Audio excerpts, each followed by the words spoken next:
Hey everyone, and thanks for jumping back into the cryptoverse.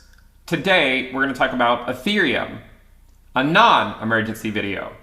If you guys like the content, make sure you subscribe to the channel, give the video a thumbs up, and also check out the Telegram channel, which you can find a link to in the description below. We also do have the premium list if you want access to the weekly reports and videos, Telegram alerts channel, the trading view indicators, and more. Make sure you guys check it out in the description below. Let's go ahead and jump in. So recently, with the move back to the downside, it has a lot of people scratching their heads as to what is going on in the market. But in fact, these types of moves are to be expected, of course. Okay.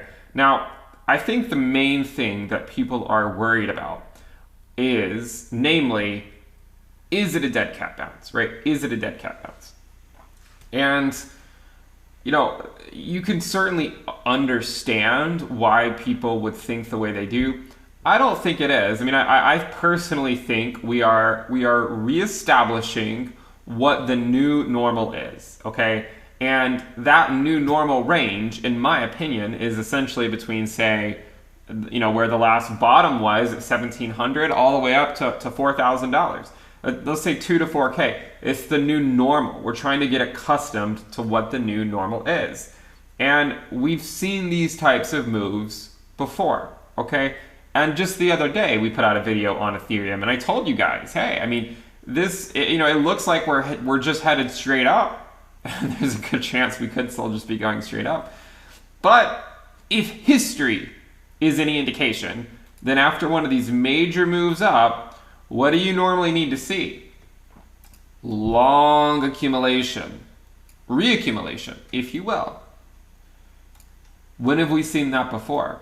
Well, we didn't see it here, okay? Back in 2017, 2018, we sure as hell didn't see it. Not at the end of 2017, early 2018. We had a bounce, and that bounce, by the way, was still about 50% below what we had previously made it to. Okay, so the peak was at a very modest $1,400 or so, around $1,400.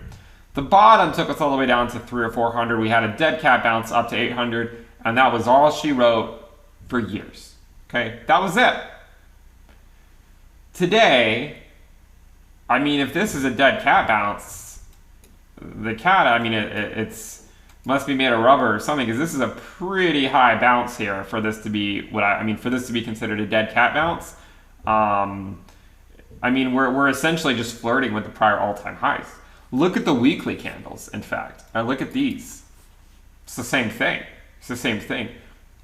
I don't think it's a dead cat bounce. Now, that doesn't mean we can't go down for a little while and continue just sort of grinding at some of the lower prices. I think that's always a possibility. But when I look at the chart, it doesn't scream dead cat bounce to me. If you're unfamiliar with what a dead cat bounce is, it's just what people call the inevitable bounce that follows a market cycle top for the asset, right? So this was a dead cat bounce in 2018, and then it was just downhill from there. Today, though, we see that Ethereum has made it back to around $4,000. So it seems still fairly healthy. And the fact that we're trading over $3,500, despite the fact that Bitcoin had such a quick and swift pullback, is actually pretty impressive. Okay, it is pretty impressive.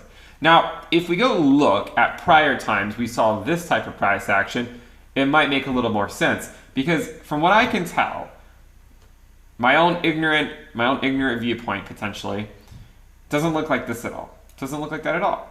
What does it look more like? Well, maybe like this, right? Maybe it looks like that. We had a peak, a local top. We had another local top. What did the next local top do on the weekly time frame? Right? What did it do on the weekly time frame? Well, we came right back to where we had gone.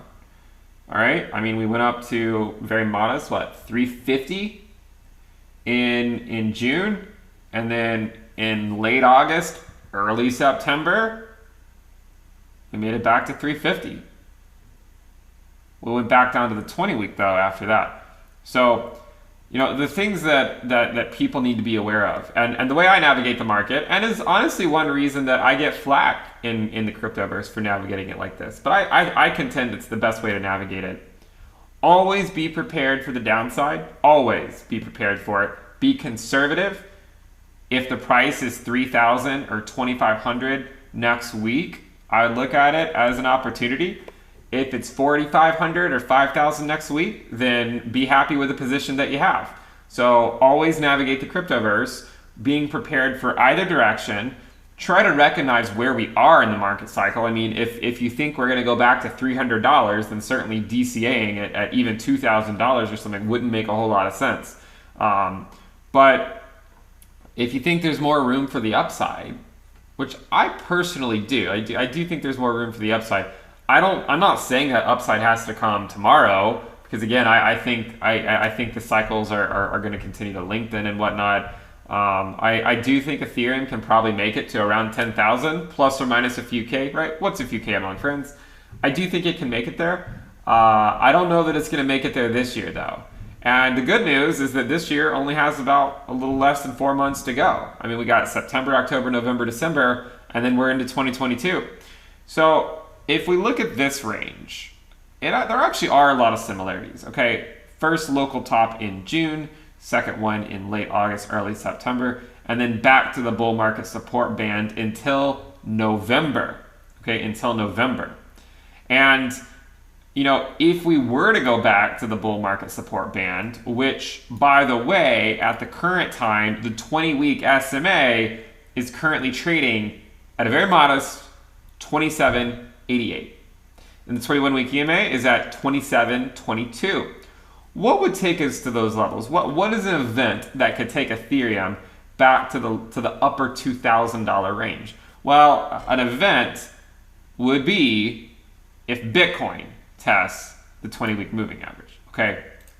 Of course, this comes as not a shock to many of you guys, but if Bitcoin were to have a pullback, which it already had a wick down to those levels, but if it had a sustained pullback to the bull market support band, the 20-week SMA, the 21-week EMA, we'd be looking at another 10% drop. For Ethereum to go back to those levels, we would need to get about a 20% drop. Does that make sense? It does. Why? Because we understand that Ethereum has more downside risk than Bitcoin. But if it didn't, then I would expect higher returns for Ethereum. So if it had less downside risk and more upside potential, then I would have more Ethereum in my portfolio than Bitcoin. But because I actually believe that Bitcoin has less downside risk than Ethereum over the macro scale, I have more Bitcoin than Ethereum. If I have more Bitcoin than Ethereum, it means that I expect the downside risk to be on Bitcoin. I expect it to be less, but it means for Ethereum, I expect the upside potential to be more. Because if it's not more, again, why do you take on more risk for an asset that you think is going to give you a lower return than a less risky asset? You go with what gives you the best risk-adjusted returns. And it turns out that if the best risk-adjusted returns for Bitcoin and Ethereum, as measured from the Sharpe ratio, right, are about 65% Bitcoin, 35% Ethereum, but it is a function of time and it varies every single month, okay? It depends on the time frame you use. So I look at this and I say, you know what? If we break out here, send it, right? Send it. No problem with it. If we come back down, we test the bull market support band. What's wrong with that? I don't understand. I don't really understand what's wrong with that. I mean, everyone's getting worked up over a drop that took Ethereum to the valuations it was literally at 2 weeks ago. You know, I mean, this isn't anything to get out of bed for by any stretch of the imagination. Now, there is another time we can look at similarities between, say, this type of a move and another one, okay? I remember this one over here went up, and then it came back down, and then back up, and then it was putting in basically the same highs, but it was putting in higher lows. And then on the third attempt, it was blast off, okay? So far, what we're looking at is, okay, we moved up, and then we came down. Even the times here are sort of getting spread out, and then back up. So I think something to look out for here would be if we come back down and we hold the bull market support band here like we did back over here in 2017, then maybe that's what we're looking for. Maybe the third attempt is what it'll take to ultimately break out to the upside.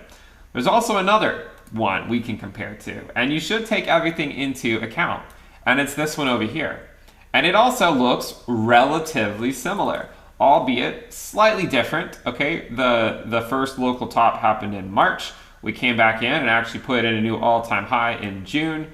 We actually came back up to the same level again in September, more or less. I mean, we're all around $14, $15 with an all-time high close to $21. Viewer discretion is advised if you're having to think about a $10 Ethereum right now or a $10 Ether. But here, in fact, we had 3 tops, right? We had 1, 2, 3. And then what happened? We actually had a drop below the bull market support band, and we had a wick lower than we had for, about a year almost a year, maybe like 9 months or so. A wick really down low. So again, we came up, went all the way up to a very modest $15, back down to about $7, back up to 21, back down to 7, back up to 14, and then all the way down to $6, and then we then blasted off from there. So what you'll recognize between this move here and then this move over here is that this one held the 20-week, this one didn't. Okay, this move did not hold the 20-week. But in both scenarios, we ultimately broke out to the upside eventually. The time frame was different.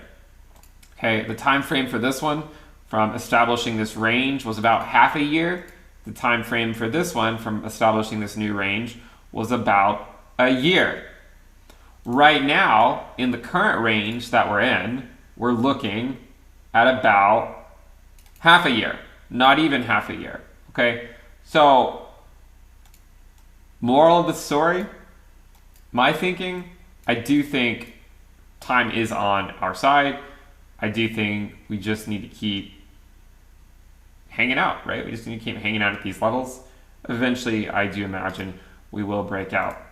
Now, the issue with causing us to, what would have to happen for us to go below the 20-week? Well, of course, if Bitcoin broke below it, right? I mean, if Bitcoin breaks below the 20-week, Ethereum's going to get wrecked below the 20-week, right? We know that. And in fact, Bitcoin over here, Ethereum dropped 50% below the 20-week. To give you an idea of what that would look like today, a 50% drop below the 20-week at the current time would take us all the way back down to $1,400, which would actually be the prior all-time high. So if we're talking about, worst case scenario, right? If we're talking about worst case scenario, I would say, yeah, I mean, it's possible that we go back below $2,000. But if you're gambling or something on the idea that has to happen, what happens if we don't and we just hold the 20-week and then we keep moving up? So I think you need to navigate the market accordingly. Keep all these things in mind. If you guys like the content, make sure you subscribe to the channel, give the video a thumbs up, and also check out the Telegram channel, which you can find a link to in the description below. Remember to check out the premium list. You can find that at intothe-cryptoverse.com. Thank you for tuning in. Subscribe. Let's go for 550,000 subscribers. Click the bell icon to turn on your notifications, and I will see you next time.